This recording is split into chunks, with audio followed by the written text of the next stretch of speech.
কোনো রকমের electric bitter বা ওভেন ছাড়াই এত সুন্দর একটা মার্বেল কেক এখন আপনিও বানাতে পারবেন, তাও আবার একটা ডিম আর 1 কাপ আটা ব্যবহার করে, লাগবে না কোনো ময়দাও।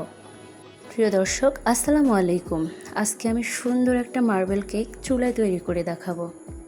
আশা করছি আপনাদের কাছে ভালো লাগবে, আর ভালো লাগলে পুরো ভিডিওটা অবশ্যই দেখবেন। তাহলে চলুন রেসিপিটা শুরু করি। একটা ব্লেন্ডারে জাগ নিয়েছি, এর মধ্যে দিয়ে দিচ্ছি একটা ডিম, 1/2 কাপ চিনি, এরপর দিয়ে দিচ্ছি 1/3 কাপ সয়াবিন তেল আর 1/2 চামচ ভ্যানিলা এসেন্স, 1/4 কাপ জাল দেওয়া গরুর দুধ। এখন সবগুলো উপকরণ আমি 1 মিনিটের মতো ব্লেন্ড করে নিব। আপনারা 10 সেকেন্ড পর পর থেমে থেমে 1 মিনিটের মতো ব্লেন্ড করে নেবেন, তাহলে এরকম একটা স্মুথ পেস্ট তৈরি হবে। এখন আমি একটা চালনির সাহায্যে 1 কাপ আটা, 1/2 চামচ বেকিং পাউডার আর 1/2 চামচেরও অর্ধেক দিয়ে দেব বেকিং সোডা। সবগুলো উপকরণ এখন আমি চেলে নিব। চেলে নিলে ভিতরে দানা দানাযুক্ত থাকবে না। শুকনো উপকরণগুলো এখন মিশিয়ে নেব। এই কাজটা হালকা হাতে করতে হবে, সব দিক থেকে ঘুরিয়ে ঘুরিয়ে ব্যাটারটা মিক্স করতে যাবেন না, তাহলে নষ্ট হয়ে যাবে। একদিক থেকে মিক্স করতে হবে, একটু সময় নিয়ে করতে হবে, কিন্তু যেন ব্যাটারটা নষ্ট না হয় সেই দিকে খেয়াল রাখতে হবে।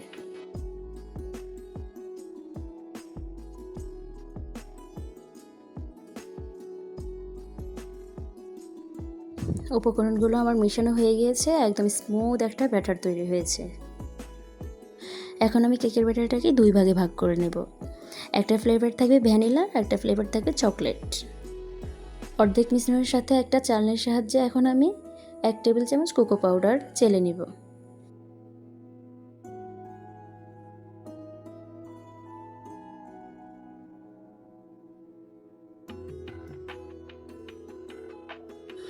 এখন এর সাথে আমি আরও 2 টেবিল চামচ গরুর দুধ মিক্স করে নিব।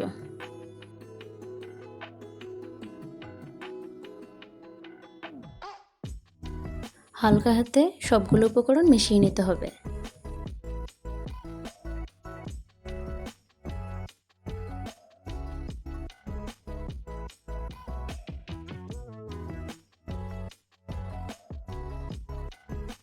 এই চকলেট ফ্লেভারের ব্যাটারটাও এখন আমার রেডি।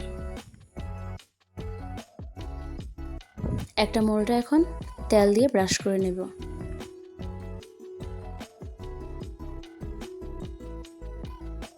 আমি এখানে একটা লেখালেখির কাগজ কেটে নিয়েছি, আপনারা চাইলে এখানে বেকিং পেপারটাও ব্যবহার করতে পারেন।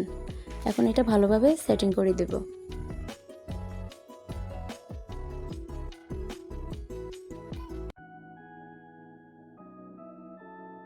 এই কাজটা একটু লক্ষ্য করলেই পারবেন।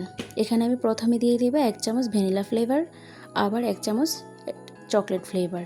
এইভাবে প্রত্যেকটা স্তর দিতে হবে, তাহলেই সুন্দর একটা লেয়ার সৃষ্টি হবে। আপনারা অবশ্যই লক্ষ্য করলে দেখতে পাবেন আমি প্রত্যেকটা স্তর কিভাবে দিচ্ছি।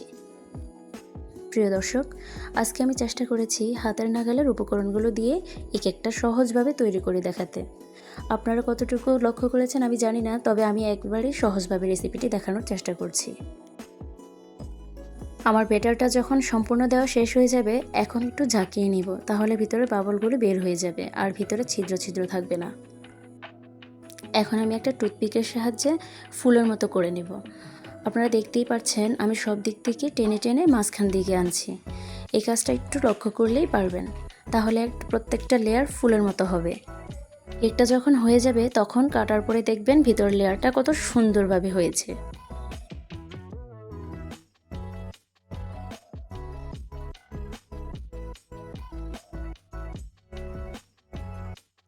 চুলে একটা মোটা তলযুক্ত হাঁড়ি বসিয়ে দেব, এর মধ্যে একটা স্ট্যান্ড দিয়ে ঢাকনা দিয়ে 10 মিনিট প্রিহিট করে নেব। তারপরে কেকের মোলটা বসিয়ে দিয়ে ঢাকনা দিয়ে আবার ছিদ্রটা কাগজ দিয়ে বন্ধ করে দিব, যেন ভিতরের হাওয়াটুকু বের হতে না পারে, আবার বাইরে থেকেও যেন হাওয়া ভিতরে প্রবেশ না করতে। চুলার আঁচটা আমি মিডিয়াম টু লো হিটে রেখে 35 মিনিট লাগছে আমার কেকটা বেক হতে। আমি একটা টুথপিক দিয়ে চেক করে নিয়েছি, টুথপিকটা একদম ক্লিন আসছে। কেকটা সম্পূর্ণ ঠান্ডা হওয়ার পর আমি এখন মোল্ড আউট করে দেখাবো। ভিডিও নিয়ে যদি আপনাদের কোনো প্রশ্ন থাকে তাহলে আমাকে কমেন্ট করে জানাতে পারেন, আমি চেষ্টা করব আপনাদের উত্তরগুলো দেওয়ার জন্য। আমার কেকটা কত সুন্দরভাবে মোল্ড আউট হয়ে গিয়েছে।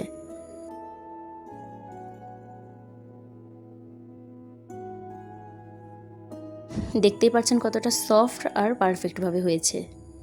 আপনারাও চেষ্টা করলে অবশ্যই পারবেন। আমি ফার্স্ট টাইম কেকটা বানিয়েছি, আলহামদুলিল্লাহ প্রথমেই আমার কেকটা এত পারফেক্ট আর সুন্দরভাবে হয়েছে। আমি চেষ্টা করেছি আজকের কেকের রেসিপিটা একেবারে সহজভাবে উপস্থাপন করার জন্য। এখন কেকটা কেটে দেখাচ্ছি ভিতর থেকে কতটা সুন্দরভাবে হয়েছে, একদম নরম তুলতুলে, খেতেও মাশাআল্লাহ খুবই মজা ছিল। দেখতে যেমন সুন্দর হয়েছে, প্রত্যেকটা লেয়ার আমার একেবারে সুন্দর মতো হয়েছে। বাইরে থেকে অস্বাস্থ্যকর কেক না কিনে এইভাবে যদি বাচ্চাদের টিফিনের জন্য কেকটা বানান তাহলে খুবই স্বাস্থ্যসম্মত হবে।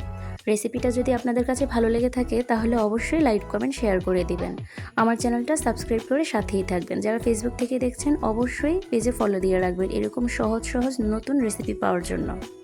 ভালো থাকবেন, সুস্থ থাকবেন, আমার জন্য দোয়া করবেন। আজকে এই পর্যায়ে বিদায় নিচ্ছি। আসসালামু আলাইকুম, আল্লাহ হাফেজ।